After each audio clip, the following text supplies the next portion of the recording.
Salut, j'espère que vous allez bien. On se retrouve pour la review d'Euro du 31 octobre 2022. Le show commence directement avec un match entre la championne d'Euro Bianca Belair face à Nikki Cross.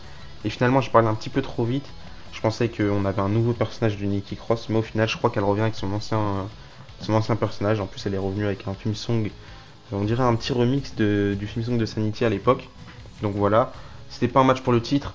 C'était un bon match pour ouvrir le show, mais le match n'était pas non plus incroyable. Victoire de Bianca Belair sans surprise, qui a remporté le match clean, et ça c'est assez dommage parce qu'ils nous font revenir à Nikki Cross pour qu'au final il n'y ait aucune continuité. Elle perd juste normalement et c'est terminé avec Nikki Cross. Donc c'est assez dommage. Après le match, on a Damage Control qui vont attaquer Bianca Belair, mais on aura le retour d'Alexa Bliss et Asuka qui vont secourir Bianca Belair. Et juste après le match en backstage, on aura Bianca Belair qui va dire qu'elle en a terminé avec Nikki Cross. Donc voilà, en un seul match, Nikki Cross c'est fini, mais qu'elle n'en a pas terminé avec Bayley. Et Kak Angel, du coup, ce sera la dernière femme debout parce que c'est un last woman standing en Arabie Saoudite. Mais elle dit qu'elle veut pas aller seule en Arabie Saoudite. Du coup, on aura Alexa Bliss et Asuka qui seront là pour l'accompagner. Et du coup, ça nous mène à Alexa Bliss et Asuka qui challenge Io Sky et Dakota Kai pour les championnats par équipe féminin. Donc voilà. Juste après ça, on était censé avoir l'interview interposée, l'écran interposé entre Bobby Lashley et Brock Lesnar. Sauf qu'on avait Bobby Lashley qui était déjà en place, mais pas Brock Lesnar.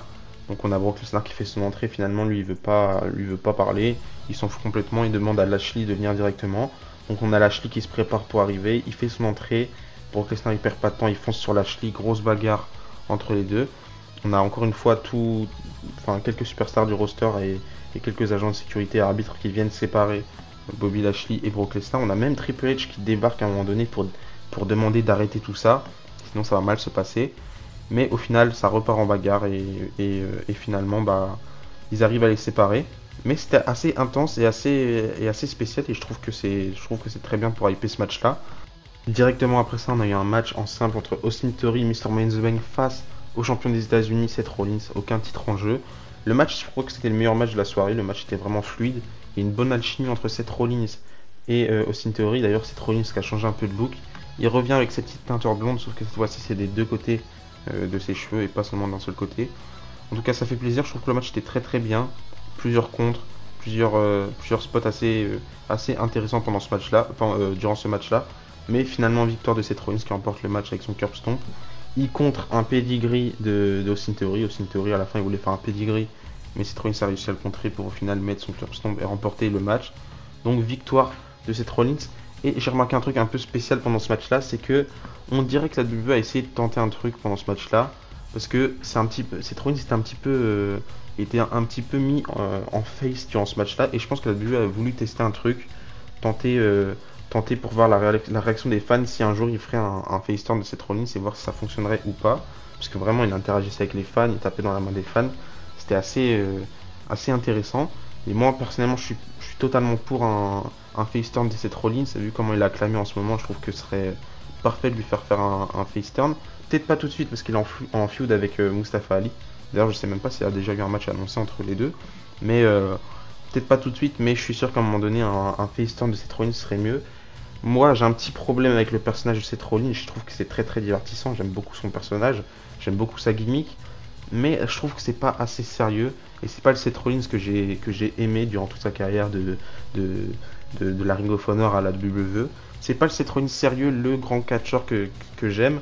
Et c'est vrai que ce genre de gimmick un petit peu extravagante, c'est pas le genre de gimmick que je préfère. Surtout quand c'est Seth Rollins qui est pas du tout comme ça de base, c'est un petit peu difficile. Pour l'instant, ça me dérange pas plus que ça me déplaît pas tant que ça. Ça fait un peu plus d'un an qu'il a cette gimmick là, même si au fur et à mesure des mois, elle grandit de plus en plus sa gimmick. Ça me déplaît pas plus que ça parce qu'en soi, Seth Rollins il prend du plaisir dans son personnage, il kiffe. Comme il a expliqué en conférence de presse juste après Clash of the Castle, il travaille à la WWE tous les jours, donc il peut bien se faire kiffer et vivre comme il veut à travers son personnage. Mais c'est vrai qu'un face turn pour moi serait beaucoup mieux. Parce que quand je compare son personnage actuel avec tous ses anciens personnages, mis à part sa gimmick de Messiah, je pense que je préfère tous ses anciens personnages, clairement. Mais bon voilà. Juste après ça, on a Roman Reigns qui fait son entrée avec Paul Heyman. Juste avec Paul Heyman, il n'y avait pas les Usos cette fois-ci. Mais il va vite se faire interrompre par le Miz. Je sais pas pourquoi le Miz, mais le Miz il arrive et il va comme demander un accord à Roman Reigns En gros, Roman Reigns aide le Miz, et en échange, le Miz il va aider Roman Reigns à battre Logan Paul, parce qu'il connaît bien Logan Paul, forcément le Miz, parce que c'est lui qui l'a ramené à la WWE. Et il parle aussi du fait que Logan Paul, dans sa main droite, il a une tige en acier. Ce qui paraît, je sais pas, il s'est blessé, ils lui ont mis une tige en acier. Je n'ai aucune idée. Et à ce moment-là, Roman Reigns dit ouais, j'apprécie ce que tu me dis, je commence à bien t'apprécier. Mais il pose une question d'abord. Pourquoi est-ce que tout le monde insinue que Logan Paul peut mettre KO, peut mettre au tapis Roman Reigns? Et à ce moment-là, Roman Reigns ne perd pas de temps, il met un gros Superman Punch au Miz. Et c'est comme ça que se termine le segment. La semaine dernière, on avait Finn Balor contre Karl Anderson, mais cette fois-ci, c'est Damian Priest qui affronte Karl Anderson dans un match en simple.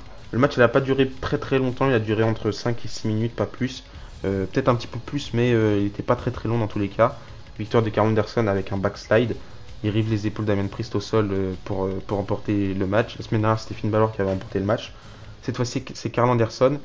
Juste après le match, on a comme d'habitude Judgment Day qui vont attaquer Karl Anderson. Donc ZOC va s'en mêler.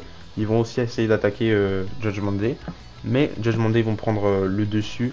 Et ils vont continuer d'attaquer ZOC. Et je pense que ça se termine sur Dominic Mysterio qui fait un frog splash sur un des membres de ZOC. Je sais plus lequel, je pense que c'était Karl Anderson.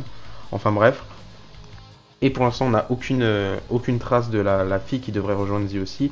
Les rumeurs disent que ce serait Mia Yim. Mais personnellement, je suis pas méga hype par un retour de Mia Yim. Je trouve pas que ce soit une très très grande catcheuse. Elle s'en sort bien dans le ring, mais en dehors de ça, je trouve pas que ce soit une catcheuse exceptionnelle. Enfin bref. Juste après ça, on a un autre match. Cette fois-ci, un trick hors street fight. Comme d'habitude, c'était l'Euro d'Halloween. Du coup, ils ont mis une stipulation spéciale avec des citrouilles autour. Enfin bref. Donc c'était Otis et Chad Gable. Non, c'était pas un match par équipe. C'était Otis contre Matt Riddle. Matt Riddle il était déguisé en Ezekiel, c'était assez marrant. Au final, le match il était un peu ridicule et beaucoup de botch. J'ai remarqué beaucoup de botch dans le match, c'est assez dommage. Victoire de Matt Riddle qui remporte le match. Là, Elias qui met une citrouille sur la tête de Otis. Et du coup, grâce à ça, Matt Riddle il fait un RKO qui est raté totalement sur Otis pour remporter le match. Donc, victoire de Matt Riddle. Et juste après ça, on a encore un autre match cette fois-ci entre le Miz et Mustafa Ali. Là, pareil, match pas très très long, c'est assez dommage. Mustafa Ali qui remporte le match. Parce qu'à un moment donné, le Miz il a peur. Il voit Dexter Lumis. Dexter Lumis lui va se faire poursuivre par la sécurité. Mais du coup, Mustafa Ali va en profiter pour faire son 450 splash pour le compte de 3. Du coup, victoire de Mustafa Ali. Juste avant le main event, on avait une interview spéciale de Johnny Gargano qui a révélé tout ce qui s'est passé entre le Miz et Dexter Lumis. Donc la vraie histoire. Et c'était assez marrant parce que pendant l'interview, il y avait comme une recontextualisation où Johnny Gargano il incarnait le personnage de Indy Hartwell, Dexter Lumis et tout ça, pour recontextualiser l'histoire entre le Miz et Dexter Lumis.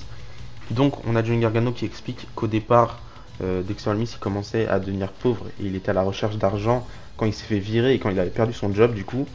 Et qu'à ce moment-là, le Miz il a trouvé une solution.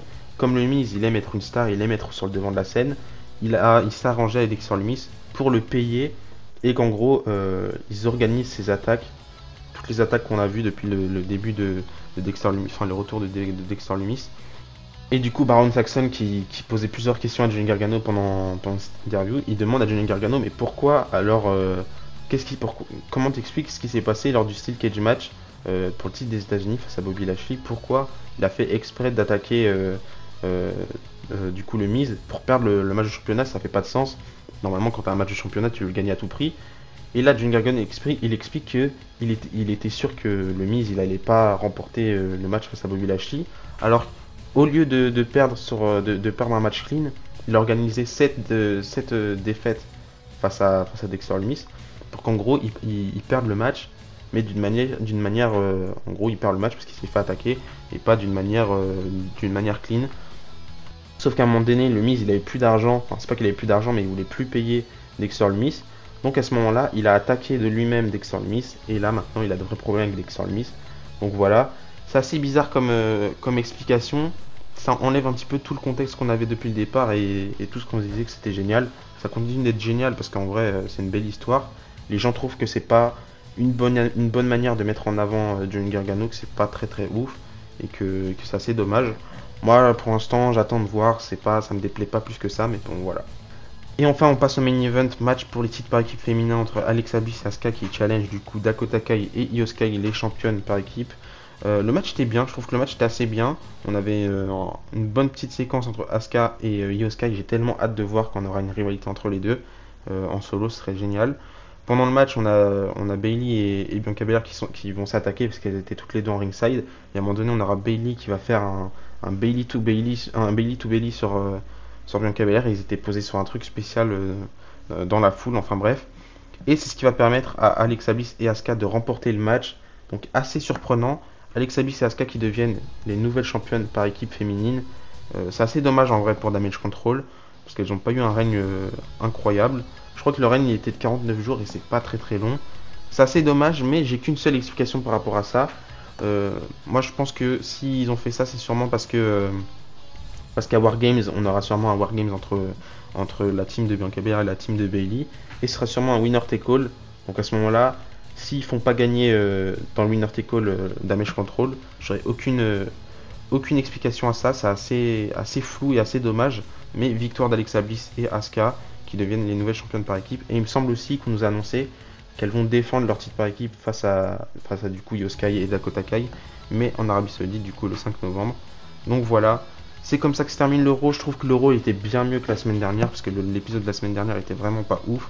Mais là encore une fois, je trouve pas que l'Euro était incroyable. Beaucoup de choses positives, pas trop de choses négatives. Cette fois-ci, il n'y avait pas trop de choses négatives. Mais comme j'ai dit sur Twitter, il n'y a pas vraiment de choses moins bien qu'à l'époque avec le booking de Triple H, mais il y a tellement de choses aussi à améliorer. Mais bon, tant qu'on fait que évoluer, je trouve que c'est le principal. On n'est pas encore proche du produit que j'aimerais voir à la WWE, même si je pense que le produit que j'aimerais voir à la WWE, il arrivera sûrement presque jamais. Mais pour l'instant, on fait qu'évoluer, donc c'est plutôt bien. Donc voilà. C'est la fin de cette vidéo, j'espère qu'elle vous a plu. Donnez-moi votre avis sur ce Raw dans les commentaires. Et d'ici là, je vous dis à la prochaine. Et n'oubliez pas, tant qu'il y a du catch espoir. Bisous, bisous.